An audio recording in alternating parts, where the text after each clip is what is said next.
ನಮ್ಮ ಫೇವ್ರೇಟ್ ಗೊತ್ತಲ್ವಾ ಗಿಲ್ಲಿ. ಯಾಕೆಂದರೆ ನಮ್ಮ ಹುಡುಗ, ನನ್ನ ಆತ್ಮೀಯ ಗೆಳೆಯ. ನಾನು ಇದೇ ಇಂಟರ್ವ್ಯೂನಲ್ಲ, ತುಂಬ ಇಂಟರ್ವ್ಯೂನಲ್ಲಿ ಹೇಳಿದ್ದೀನಿ, ಗಿಲ್ಲಿ ಜೊತೆಲಿ ಕೆಲಸ ಮಾಡಿದ್ದು. ಸೊ ಹಂಗಾಗಿ ಎಲ್ಲೋ ನಮಗೆ ಪ್ರೈಸ್ ಬರಲಿಲ್ಲ ನಮ್ಮ ಹಾಸ್ಯ ಕಲಾವಿದರಲ್ಲಿ. ಅಟ್ಲೀಸ್ಟ್ ಅವನಾದರೂ ಗೆಲ್ಲಬೇಕು ಅನ್ನೋ ಒಂದು ಆಸೆ ಇದೆ ನಮಗೆ. ಖಂಡಿತವಾಗ್ಲೂ ಗೆದ್ದೇ ಗೆಲ್ತಾನೆ. ಇವತ್ತಿನ ಒಂದು ಟ್ರೆಂಡ್ ನೋಡ್ತಾ ಇದ್ರೆ 100-200% ಗಿಲ್ಲಿನೇ ಗೆಲ್ಲೋದು ಅಂತ ಫಿಕ್ಸ್ ಆಗಿದೆ. ಬಟ್ ಇದೇ ಒಂದು ಗ್ರಾಫು ಫಿನಾಲಿವರೆಗೂ ಇಟ್ಕೋಬೇಕು ಅನ್ನೋದು ನಮ್ಮ ಆಸೆ. ಯಾಕೆಂದರೆ ಅವನ ಮೇಲೆ ಸಿಕ್ಕೋಬಿಟ್ಟು ಎಕ್ಸ್ಪೆಕ್ಟೇಷನ್ ಇದೆ.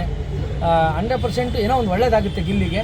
ನಮ್ಮ ಹುಡುಗ, ನನ್ನ ಗೆಳೆಯ, ನಮ್ಮ ಹುಡುಗ ಗೆಲ್ಲಬೇಕಷ್ಟೇ. ಅಣ್ಣ ಒಂದೇ ಒಂದು ಟಾಕ್ ಇದೆ, ಏನಂದರೆ ಗಿಲ್ಲಿ ತುಂಬ ತಮಾಷೆ ಮಾಡಿ ಎಲ್ಲರನ್ನೂ ರೇಗಿಸ್ ಅಂತಂದರೆ ಎಲ್ಲ ಇರಿಟೇಟ್ ಮಾಡ್ತಿದ್ದಾನೆ ಅನ್ನೋದು ಒಂದು ಟಾಕ್ ಇದೆ.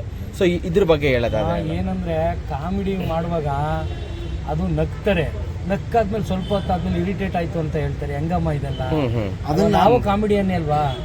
ಏನ್ ಗೊತ್ತಾ, ನಗುವಾಗ ನಗ್ಬಿಟ್ಟು ಆಮೇಲೆ ಇರಿಟೇಟ್ ಆಯ್ತು ಅಂದ್ರೆ ಆ ಕಾಮಿಡಿನೇ ಹಂಗೇನೆ. ನೀನು ಗುಡ್ಡಾಗಿ ತೊಗೊಂಡ್ರೆ ಗುಡ್ಡು, ಬ್ಯಾಡಾಗಿ ತೊಗೊಂಡ್ರೆ ಬ್ಯಾಡು.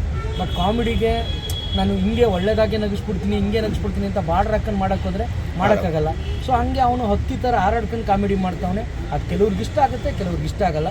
ಬಟ್ ನಮಗಂತೂ ಇಷ್ಟ ಆಗ್ತೈತೆ. ಐ ಎಂಜಾಯ್ ಅಷ್ಟೇ. ಓಕೆ, ಯಾರು ಚೆನ್ನಾಗಿ ಆಡ್ತಾವ್ರಣ್ಣ? ರಘು ಅವರು, ನಮ್ಮ ಮಾವ ಹೇಳ್ದಂಗೆ ರಘು ಅವರು, ಆಮೇಲೆ ರಕ್ಷಿತ್ ಅವರು. ಅದಾದ್ಮೇಲೆ ಧ್ರುವ್ ಅಂತೂ ಒಂಥರ ಕ್ಯಾರೆಕ್ಟರ್ ತುಂಬ ಇಷ್ಟ ಆಗ್ತೈತೆ. ಬಟ್ ನೋಡಬೇಕು ನೆಕ್ಸ್ಟ್ ಹೆಂಗಾಗುತ್ತೆ ಅಂತ. ಆಮೇಲೆ ಧನುಷ್ ಚೆನ್ನಾಗಿ. ಧನುಷ್ ಓಕೆ. ಸೊ ಇವರೆಲ್ಲರ ಮಧ್ಯದಲ್ಲಿ ಒಂದು 6-7 ಬರ್ತಾರೆ ಅವರೆಲ್ಲ. ಒಂದು ಟಾಪ್ 5 ಅಂತ ಅಂದ್ರೆ ನಮ್ಮ ಗಿಲ್ಲಿ ಅವರು. ಒಂದೇ ಗೆಸ್ಟ್ ಆಗಿ 5 ಜನ ಒಳಗಡೆ ಹೋಗಿರ್ತಾರೆ. ಆಗ ಕ್ಯಾಪ್ಟನ್ಸಿ ಅವರು ಅಭಿಷೇಕ್ ಮಾಡ್ತಾರೆ, ಅವರು ಅಭಿ ಅವ್ರು ಮಾಡ್ತಾರೆ. ಆ ಕ್ಯಾಪ್ಟನ್ಸಿ ಹೇಗೆ ಅನಿಸ್ತಾನೆ? ಅಭಿಷೇಕ್ ಅವ್ರದ್ದು ಚೆನ್ನಾಗಿರ್ಲಿಲ್ಲ. ಯಾಕೆ ಅಂದ್ರೆ ಅಭಿ ನನ್ನ ಕ್ಲೋಸ್ ಫ್ರೆಂಡು.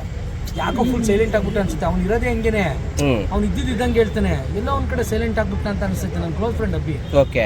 ಸೊ ಚೆನ್ನಾಗಿ ಆಡ್ಬೇಕಾಗಿತ್ತು, ಇನ್ನೂ ಆಡ್ಬೇಕಾಗಿತ್ತು. ಅವ್ನು ಹೋಗಿದ್ ನೋಡಿ ಒಳ್ಳೆ ಮಾಸ್ ಹೀರೋ ಎಂಟ್ರಿ ಕೊಟ್ಟ ಅನ್ಕೊಂಡ್ಬಿಟ್ಟೆ. ಸೊ ಎಲ್ಲ ಒಂದ್ ಕಡೆ ಅಲ್ಲೇ ಸೈಲೆಂಟ್ ಆಗ್ತಾವನೆ ಅಂತ ಅನ್ಸುತ್ತೆ. ಮತ್ತೊಂದು ಗಿಲ್ಲಿನೇ ಮೇನ್ ಟಾರ್ಗೆಟ್ ಮಾಡ್ಕೊಂಡು ಹೋಗ್ತಾರೆ. ಈಗ 5 ಜನ ಒಳಗಡೆ ಹೋಗೋಲ್ಲ, ಗಿಲ್ಲಿ ಒಬ್ಬನೇ ಅವ್ರು 5 ಜನ ಆಟ ಆಡಿಸ್ತಾನೆ.